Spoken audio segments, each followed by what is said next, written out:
Olá, aqui é o professor Vitor Araújo e vamos agora falar da conjugação de fluxos. Nós já vimos o que significa uma conjugação topológica entre dois fluxos, que é um homeomorfismo, tal que H após φ de t é igual a φ de t após H. Já vimos isto para fluxos lineares. Para campos não lineares, é muito raro conseguir conjugações globais. Okay? Conjugações deste tipo, que levam, né, este homeomorfismo esteja definido no espaço de fase completo, no espaço inteiro onde está definido o fluxo.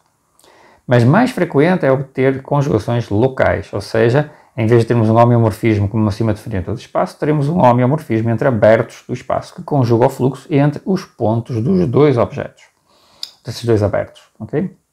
Mais precisamente, uma conjugação local entre φ de t no ponto x1 e ψ de t no ponto y1 é um homeomorfismo de U em V, onde U e V são vizinhanças de x1 e y1 em R, respectivamente, que satisfaz que o H de x1 é y1 leva o x1 a y1 e o H φ de t de x é igual a ψ de t de H de x, ou seja, é exatamente esta relação que nós tínhamos aqui, mas apenas para x em U, para apenas x definido neste aberto em U, e para todo o t, de tal forma que o φ de t de x não sai de U.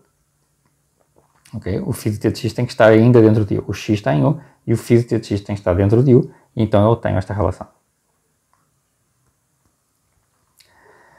Notemos que se um ponto é fixo para um dos fluxos, então ele tem que ser fixo para outro fluxo, né? Porque o H de φ de x, que é o H de x1, por outro lado, é igual ao ψ de t de H de x1, logo o H de x1 é fixo pelo ψ de t.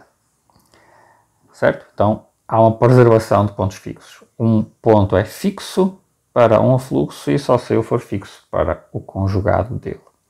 Analogamente, se uma horta periódica por x1 de período t de φ de t está contida no aberto U, onde eu tenho definido a conjugação, então o H de φ de t de x1, que é igual ao H de x1, porque o t é o período, isto é igual ao ψ de t do H de x1 e, né, claro, então temos aqui que o H de x1 é fixado pelo ψ de t no período e também o H de φ de tzinho de x1 é diferente do H de x1 para t entre 0 e o período.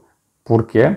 Porque o H é um homeomorfismo, né? E o φ de t de x1 é diferente do x1. Portanto, uma conjugação topológica ou diferenciável, local ou global, entre dois fluxos preserva as singularidades e as órbitas periódicas e os seus períodos. Né? E por ser uma bijeção também preserva os pontos regulares, de facto. Né?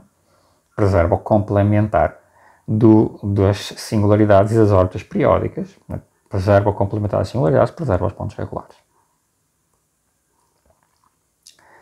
Uma propriedade notável das conjugações, mesmo topológicas, é que desta relação, H de ψ de t é igual a ψ de th, se deduz que se x é regular para φ de t, então a derivada do H φ de t de x é igual à derivada do ψ de t H de x. Ok? E por definição de fluxo, esta derivada existe. Okay? Portanto, esta derivada deve existir. Ou seja, existe a derivada direcional de H na direção do campo, digamos, é a derivada de H de x na direção do campo, mesmo que H seja uma conjugação topológica em todos os pontos, né, regulares. Ou seja, mesmo que o H seja apenas um homem. Eu sempre vou garantir que na direção do campo ele tem a sua derivada direcional.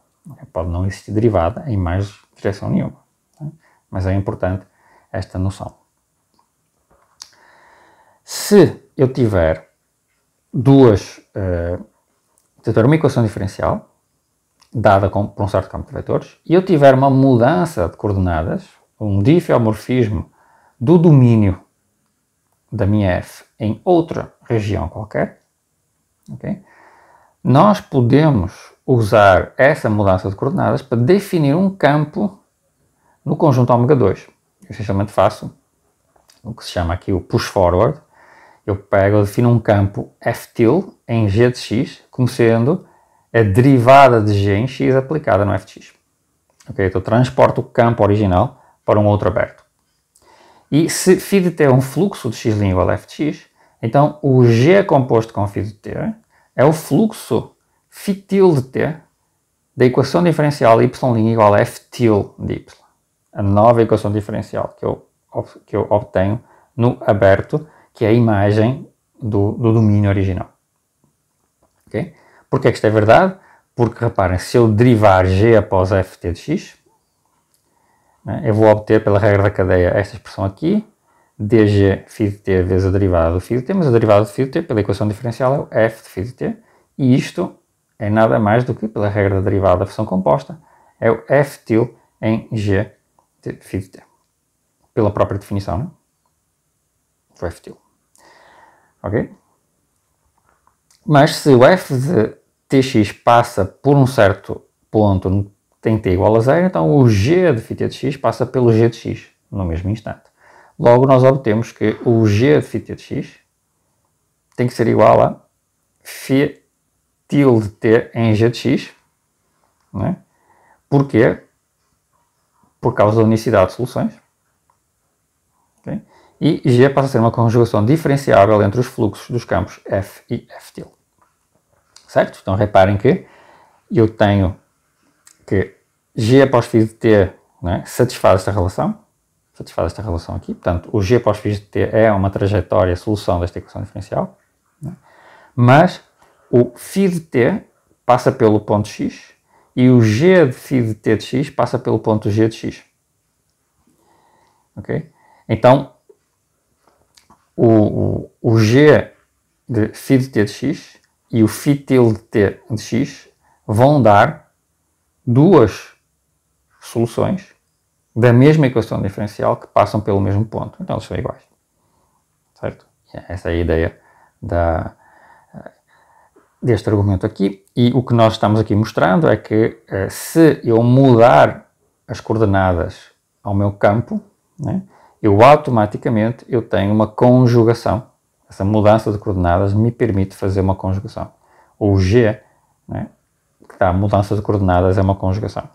Okay? Mas eu não preciso de ter uma mudança de coordenadas originalmente para fazer a conjugação. Isto aqui é uma hipótese muito forte. Né? Estou só mostrando que se eu tiver uma mudança de coordenadas, eu tenho uma conjugação naturalmente. Mas é possível ter conjugações que são apenas homeomorfismos, né? E que são mudanças de coordenadas muito mais grosseiras. Em seguida, nós veremos vários exemplos de campos que estão arbitrariamente próximos uns dos outros, mas que não são conjugados. Ou seja, eu vou mostrar que campos próximos, campos de vetores que estão muito perto uns dos outros, não são necessariamente conjugados. Okay?